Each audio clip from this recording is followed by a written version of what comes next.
அவன் மேல அவன் சொல்றான், என் பாத்திரம் நிரம்பி வழிகிறது.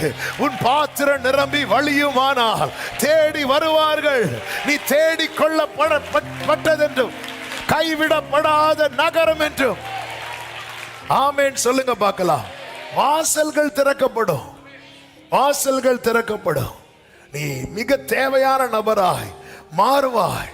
இதெல்லாம் நீ செய்யல, அபிஷேகம் செய்யும், அபிஷேகம் செய்யும்.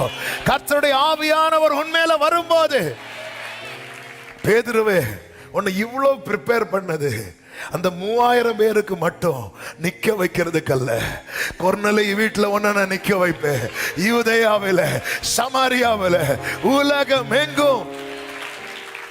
ஒரு 4 சுவருக்குள்ள இருந்து ஒரு மனுஷன் சொல்றாரு, அவருடைய கையில இருக்கிற அந்த ஓட்டையில நான் கையை விட்டு பார்க்காம நம்ப மாட்டேன்னு சொன்ன மனுஷனை கர்த்தர் அபிஷேகிச்சு இதே இந்தியா தேசத்துல கால் ஊன்ற வைச்சு.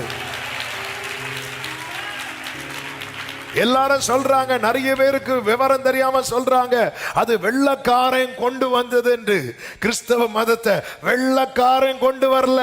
வெள்ளக்காரனுக்கு தெரியறதுக்கு முன்னாடியே இயேசுவின் கையில விழாவில தொட்டு பார்த்த அவன் தோமா பரிசுத்த ஆவியால நிரப்பப்பட்டு இங்கே கொண்டு வந்து டோர்ஸ் ஓபன் ஆகும், டோர்ஸ் ஓபன் ஆகும்.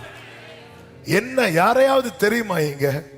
யூதனுக்கும் ஆமென், ஆனால் நம்ம மக்களுக்கு என்னங்க சம்பந்தம்? ஹாலல் டோர்ஸ் உங்களுக்கு ஓபன் ஆகும். ஆமென். மாம்ச பலத்துல நடக்காது. மாம்ச பலத்துல போகணும்னா நமக்கு நிறைய பேருடைய சப்போர்ட் தேவைப்படும். பரிசுத்தாவின் பலத்துல போனீங்கன்னா சப்போர்ட் பண்ண நிறைய பேர் ஆவியானவர் செட் பண்ணி வச்சிருப்பான்.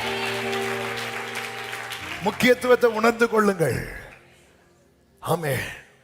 நம்ம பிரச்சனை என்ன அப்படின்னா, விஷனை வாங்கிட்டோம், வேர்டை வாங்கிட்டோம், அதை நம்மளால அந்த தரிசன பார்வையா பார்க்க தெரியல. இதான் பிரச்சனை. ஆமா, பார்க்க தெரியல. பார்க்க தெரிஞ்சிருந்தா பேதுரு திரும்ப மீன் பிடிக்க போயிருப்பாரா? சீமோன் தான் அவர் பேரு. பேதுரு பேரு சீமோனா நாணல். அந்திரேயா பேதுரு இயேசுவிட்ட கூட்டிட்டு வரும்போதே சொல்றார், கேவா அப்படிங்கிறார். அவருடைய பார்வை பார்த்தீங்களா? ஹோலி ஸ்பிரிட் நம்ம மேல இருந்துட்டாருன்னு இயேசு எப்படி பார்த்தாரோ நம்மள அப்படி பார்ப்போம். ஆமென். இயேசு எப்படி பார்த்தாரோ நாம அப்படி பார்ப்போம். இந்த பார்வை தான் வேணும். இதன் முக்கியத்துவத்தை உணர்ந்து கொள்ளுங்கள்.